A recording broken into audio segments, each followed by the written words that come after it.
اور اس کا نتیجہ الہلال تھا۔ اخبار کے مقاصد دو تھے، ایک تو انگریزوں کی بھرپور مخالفت کی جائے اور دوسرا ہندو و مسلمانوں کے درمیان اتحاد پیدا کیا جائے۔ یہ مشن کو انہوں نے زندگی کی آخری سانس تک انجام دیا۔ الہلال جاری ہوا تو قومی خدمت کا جذبہ رکھنے والے ایک رئیس نے ایک چیک مولانا کو بھیجا اور لکھا کہ آئندہ بھی الہلال کو جاری رکھنے کے لیے اتنی ہی رقم کا چیک بھیجتا رہوں گا۔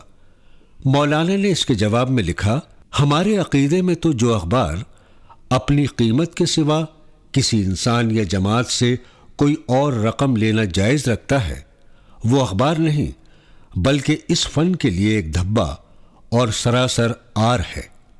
اس سے پہلے اردو اخبارات باتصویر نہیں ہوتے تھے۔ ٹائپ میں نکالنے کا فیصلہ بھی انہوں نے اسی لیے کیا ہوگا تاکہ تصویریں مواد کے ساتھ فٹ ہو جائیں۔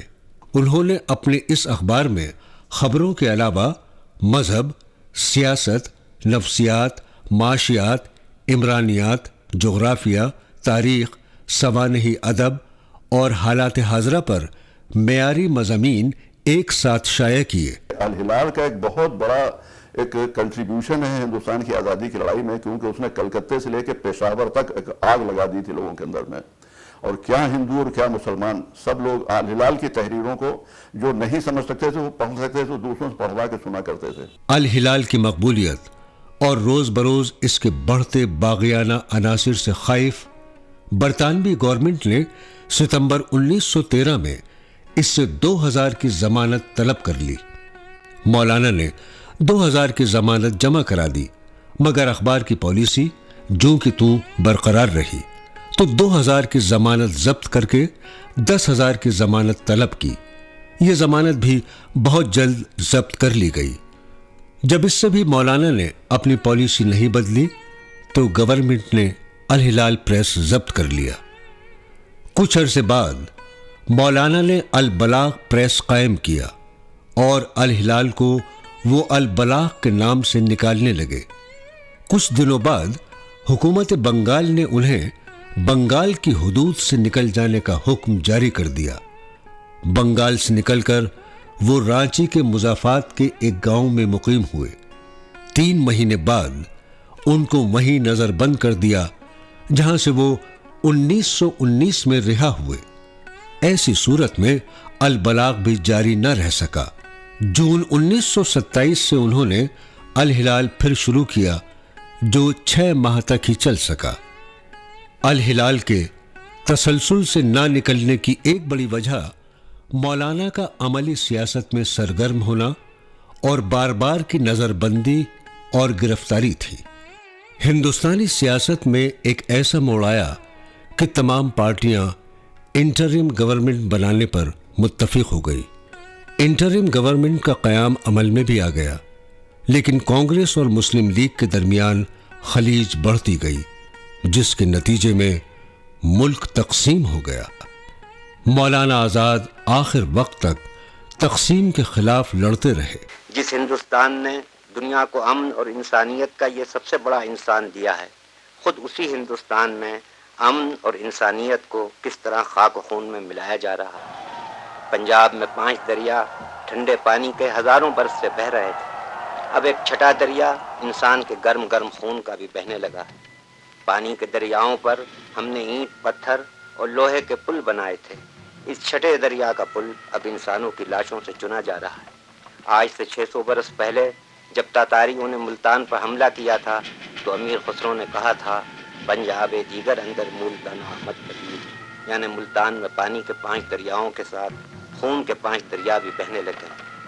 اس وقت یہ شاعرانہ مبالغہ تھا، مگر آج حقیقت ہے۔ اسی دلی میں جس کی ایک عمارت کے اندر بیٹھا ہوا میں آپ کے کانوں تک اپنی یہ آواز پہنچا رہا ہوں، 2 ہفتے تک جو کچھ ہوتا رہا ہے اس کی یاد ہر باغیرت ہندوستان کے دل کو زخموں سے چور کر دیتی۔ پارٹیشن تو جن لوگوں نے کی ان کو کچھ ملا نہیں، جو مولانا کی بات سنتے رہے ان کے پیچھے چلے، وہ آج ہندوستان کو بنانے میں اور ہندوستان کے بننے میں اپنا حصہ محسوس کرتے ہیں۔ ملک تقسیم ہو گیا لیکن مولانا تقسیم کے خلاف تھے، اور انہوں نے کہا تھا ملک کو ہی نہیں نقصان ہوگا تقسیم سے، مسلمانوں کو نقصان ہوگا۔ جن لوگوں نے ان کی بات کو نہیں مانا ان کو بہت افسوس ہے آج بھی. جیسے مولانا کی وہ تاریخی تقریر جو آزادی کے بعد انہوں نے جامع مسجد میں کی تھی، اور انہوں نے یہی کہا تھا کہ تم نے میرے ہاتھ کاٹ دیے، تم نے میری زبان کاٹ دی، تم نے میری بات نہیں سنی. اور میرے خیال میں وہ لوگ جو ان کی بات نہیں سنتے تھے ان کو آج افسوس ہو. ان سے پوچھا گیا جب پارٹیشن ہوا کہ آپ کو خوشی نہیں ہے کہ سوراج ملا ہے؟ بولے خوشی ہے، لیکن اگر میرے سامنے دو باتیں رکھی جائیں کہ آپ کو سوراج زیادہ پیارا ہے یا پارٹیشن نہیں ہونا چاہیے تھا، ہندوستان کا بٹوارا نہیں ہونا چاہیے تھا، تو انہوں نے بولا کہ میں کہتا کہ ہندوستان کا بٹوارا نہیں ہونا چاہیے تھا، سوراج تو ہمیں مل ہی جاتا. تو اتنی ان کی دور درشٹی تھی. ایسے انسان کو میں سمجھتا ہوں کہ ہمیں ان کے بارے میں سوچنا چاہیے، ان کے خیالات کے بارے میں سوچنا چاہیے، اور اگر ہندوستان ان کے وچاروں کو سامنے رکھتے ہوئے آگے بڑھے گا تو تبھی ہندوستان ایک طاقتور اور سیکولر دیش بن سکتا ہے. انٹرم گورنمنٹ میں گاندھی جی کے اصرار پر مولانا نے وزیر تعلیم کا عہدہ قبول کر لیا تھا. جو جگہ آج ہم نے دنیا کے نقشے میں حاصل کی ہے اس کو کامیابی کے ساتھ قائم رکھیں اور کامیابی کے ساتھ آگے قدم اٹھائیں. تو ہمیں چاہیے کہ مردانہ وار ان آزمائشوں کا مقابلہ کریں، اور آج ہم ملک کی جس آزادی کی یادگار منا رہے ہیں اس کو ہنستے ہوئے چہروں سے منائیں، اگرچہ ہمارے دلوں میں پچھلے غموں کے کتنے ہی اثرات باقی. آزادی کے بعد مولانا کو وزیر تعلیم بنایا گیا اور آخر تک وہ اسی عہدے پر فائز رہے. اسکول اور کالج ہمیں علم کا گھر نہیں دیتے، علم کے گھر کے دروازے پر کھڑا کر دیتے، لیکن علم کا گھر کہاں ہے؟ وہ دراصل کتب خانہ ہے. کتب خانے سے مقصود یہ ہے، کتب خانے کے سروس سے مقصود یہ ہے کہ ایک ملک کو اس کی حالت و ضرورت کے مطابق اور کتابوں کے جو پڑھنے والے ہیں ان کی حالت کے مطابق جس طرح کا لٹریچر، جس طرح کی کتابیں چاہیے ان کتابوں کا انتظام کرے، اور پھر کوشش کرے کہ وہ کتابیں زیادہ سے زیادہ ہاتھوں میں پہنچ جائیں. مولانا آزاد کا تعلیم کے بارے میں ایک خاص نظریہ تھا. وہ چاہتے تھے کہ ذات پات، اونچ نیچ اور جنس کی تفریق کے بغیر اعلیٰ معیار کی تعلیم سب کو میسر ہو. مولانا کو بنیادی تعلیم سے جو شغف تھا، گاندھی جی کا جو تعلیم کا تصور، تعلیم میں کسی طرح کے تعصب کے بغیر، عصبیت کے بغیر، کسی طرح کی خانہ بندی کے بغیر جو ایک مربوط خاکہ ہمیں تعلیم کا بتانا، اس پر جو زور تھا. تعلیم میں فنون کی تعلیم کی جو اہمیت ہونی چاہیے، انسانی علوم کی جو اہمیت ہونی چاہیے، ادبیات ہے، فلسفہ ہے، نفسیات ہے، ان کی جو اہمیت ہونی چاہیے، یہ سب چیزیں مولانا نے قائم کی. تو اس پر ہمیں بہرحال میرا خیال ہے کہ اب بھی قائم رہنا چاہیے. جو IITs کی استھاپنا ہوئی، چاہے وہ IIT کھڑگپور ہو، IIT ممبئی ہو، IIT چنئی ہو، وہ سب انہی کے کاریہ کال میں ہوا.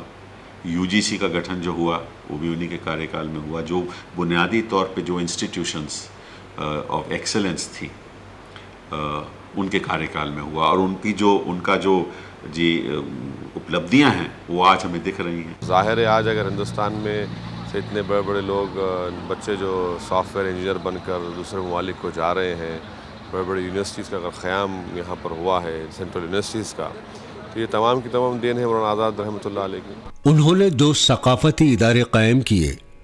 ان میں سنگیت ناٹک اکادمی 1953، ساہتیہ اکادمی 1954 اور للت کلا اکادمی 1954 اہم ہے. اس کے علاوہ انہوں نے ان 3 اکادمیوں سے پہلے Indian council for cultural relation کو بھی 1950 میں قائم کیا تھا. وہ یہ چاہتے تھے کہ ہمارا کلچر جو ہے دوسرے ملکوں میں جائے، تو اس کے لیے انہوں نے جو ہے یہاں پر ایک انٹرنیشنل لیول کے اوپر ایجوکیشن کا وہ رکھا کہ باہر کے اسٹوڈنٹس آ کر یہاں پر تعلیم حاصل کریں، یہاں کے کلچر سے انٹروڈیوس ہوں اور یہاں کے لوگ باہر جائیں. Central advisory board of education کے چیئرمین کی حیثیت سے انہوں نے تجویز کیا کہ سینٹر اور اسٹیٹ دونوں سطح پر سرکار کو تعلیمی نظام میں تبدیلی لانی چاہیے،